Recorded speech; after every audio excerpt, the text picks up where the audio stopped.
Je voudrais vous présenter ici, donc, à ma droite, John Logland.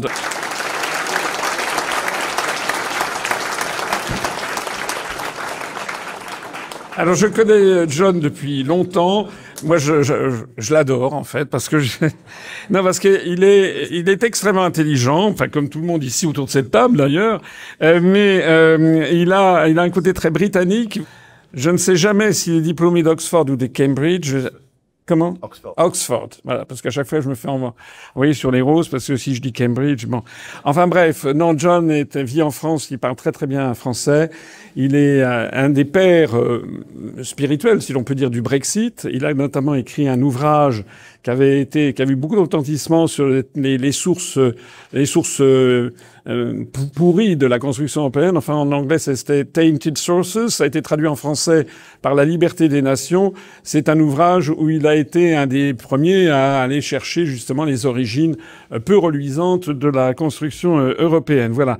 Alors, il partage sa vie entre différents pays. Il travaille aussi auprès de Thierry Baudet, qui est un responsable politique néerlandais. Et il nous fait le plaisir de venir. C'est pas la première fois qu'il vient, mais à chaque fois, il a des analyses qui sont très pertinentes et intéressantes. John, vous pouvez peut-être commencer par, dans une dizaine de minutes, nous expliquer comment vous voyez la problématique de la liberté d'expression en France et peut-être en Occident de façon plus générale. Alors, tout d'abord, le problème de la liberté d'expression, et je commence d'ailleurs par féliciter Idriss Aberkan pour son discours absolument excellent. Ce problème est gravissime un peu partout en Europe. Je pense que beaucoup d'entre vous sont au courant de très nombreuses arrestations qui ont eu lieu au Royaume-Uni pour des postes concernant l'immigration, des personnes qui ont purgé des peines de prison pour avoir posté des choses désagréables sur leurs réseaux sociaux. D'autres cas sont moins connus, sont peut-être moins bien connus. Un magazine allemand, le rédacteur en chef d'un magazine allemand, Compact Magazine, a été perquisitionné à 7 heures du matin l'an dernier. Il se trouve que je connais la personne en question, perquisitionnée parce que soi-disant extrême droite, etc. Ou encore l'arrestation, toujours l'an dernier, vous êtes au courant de cela puisque cela s'est passé en France, de Pavel Durov, le patron de Telegram, qui a été arrêté pendant 3 jours parce que, soi-disant, sur Telegram, eh bien, des gens communiquaient dans le but de commettre des crimes. Comme si on allait arrêter le patron de la Poste parce qu'un criminel utilisait la Poste pour envoyer des lettres, ou le patron d'un réseau portable pour la même raison.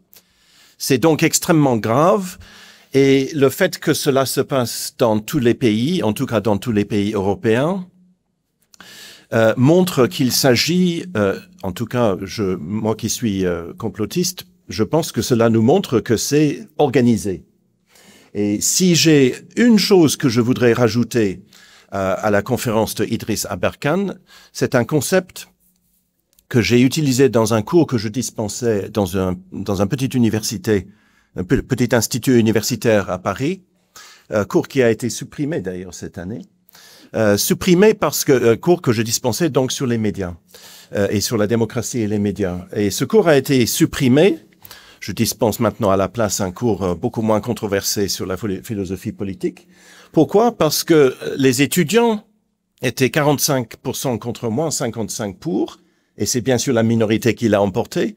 Et l'accusation qui visiblement a fait sauter mon cours, un des étudiants aurait dit au directeur, il a osé critiquer l'OTAN. Et dans ce cours, je formulais le concept de la militarisation de l'information. Et je voudrais rajouter cela comme prisme d'analyse. Vous ne l'avez pas dit, mais vous l'avez dit, bien sûr. Alors, qu'est-ce que j'entends par militarisation de l'information? J'entends tout simplement le fait que le contrôle de l'information est devenu une priorité pour les armées européennes. Et je dis bien les armées, bien sûr les services, mais aussi les armées. Ce fait, je l'avais remarqué au moment du Covid, quand en début avril 2020, le chef d'état-major des armées britanniques a tenu une conférence de presse au 10 Downing Street pour expliquer ce que faisaient les armées pour lutter contre la pandémie. L'armée britannique, en l'occurrence, a fait des choses réelles, c'est-à-dire il y a eu des hôpitaux construits de toute vitesse, qui d'ailleurs n'ont jamais été utilisés. Mais dans sa conférence de presse, le patron, le chef d'état-major des armées, General Sir Nick Carter, explique aussi que les armées déploient leur brigade 77 pour lutter contre la désinformation. Nous étions début avril 2020. Il n'y avait encore aucune désinformation contre le Covid. Il n'y avait encore personne à cette époque-là. Nous étions à moins de 15 jours, en fait, ou à une quinzaine de jours du début de la pandémie. Et pourtant, ce chef d'état-major des armées a été fier de sa brigade 77, qui est un régiment de l'armée britannique, qui est un régiment d'opération psychologique. Et quand le même général avait annoncé la création de cette brigade en 2018, il a dit ceci. Il a dit, cette brigade 77, qui est donc une brigade, un régiment consacré aux opérations psychologiques, son rôle est très important parce que, et je le cite, il n'y a plus deux états distincts de guerre et de paix. Il n'y a plus deux états distincts de guerre et de paix. Donc la distinction entre la guerre et la paix n'existe plus.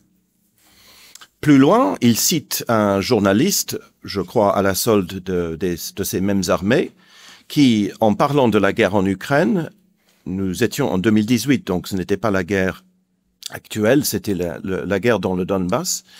Ce journaliste, cité par le chef d'état-major des armées, dit « Il importait plus qui gagnait la guerre des mots et des narratifs que qui avait les armes plus puissantes. » Donc pour le patron des armées, la guerre de l'information était plus importante encore que la vraie guerre. Pour vous montrer à quel point cette notion de la militarisation de l'information est tout à fait centrale. Et en effet, dans différents documents de l'OTAN, je pense par exemple à une décision prise en 2016, eh bien l'OTAN affirme son intention de livrer ce que l'OTAN appelle une guerre hybride qui inclura donc une guerre d'information. Autre exemple, l'ancien secrétaire général de l'OTAN a dit en 2019, l'OTAN doit rester prête à faire face aux menaces tant conventionnelles que hybrides, à faire face aux chars comme aux tweets. Donc les tweets sont tout aussi dangereux que les chars. Je peux multiplier les exemples, mais vous avez compris que cette notion de guerre hybride, cette notion de militarisation de l'information est pleinement implantée dans la théorie et dans la pratique des armées européennes, de l'OTAN et des armées européennes en général. Cela remonte d'ailleurs, comme l'a dit très justement Idriss Aberkan, ça ne date pas d'hier.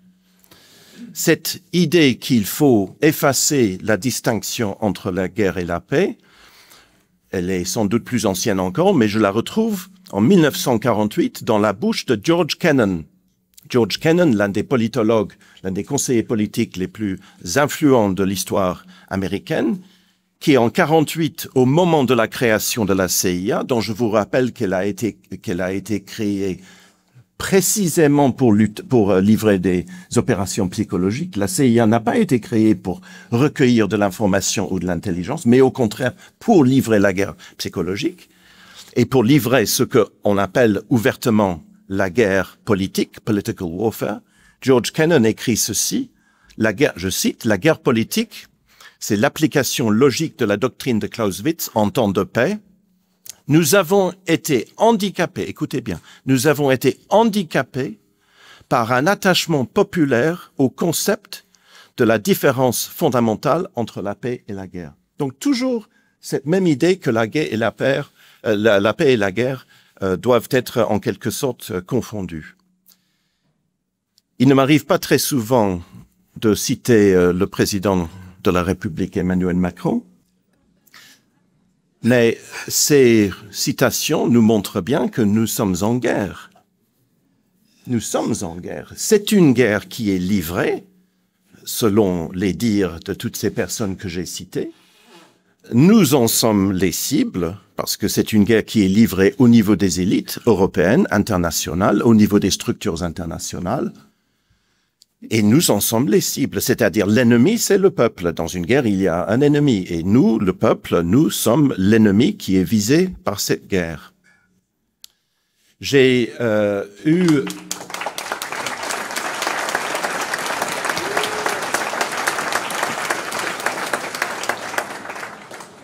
eu récemment l'honneur et le plaisir de rencontrer à Paris, il y a 15 jours, même pas, l'ancien Premier ministre britannique Liz Truss, celle qui a battu tous les records. Elle a été au pouvoir pendant moins de 45 jours, je crois. Et qui a assisté au décès de la reine d'Angleterre. Voilà, voilà. Et on a trouvé la cocaïne dans ce week-end, je crois. Ah, c'est possible. Moi, je l'avais toujours complètement déconsidérée quand elle était au pouvoir et même avant de devenir Premier ministre. Mais en le rencontrant, je constate qu'elle a un peu plus de consistance que je ne pensais. Et elle m'a dit une chose que je vous communique. Elle me l'a dit à moi, mais elle l'avait dit aussi en public. Et c'est quand même une leçon formidable, puisque son petit mandat a été saboté par l'État profond, par la Banque d'Angleterre, par des officines du gouvernement qui, soi-disant, surveillent la responsabilité budgétaire, etc. Donc son mandat a été très clairement saboté.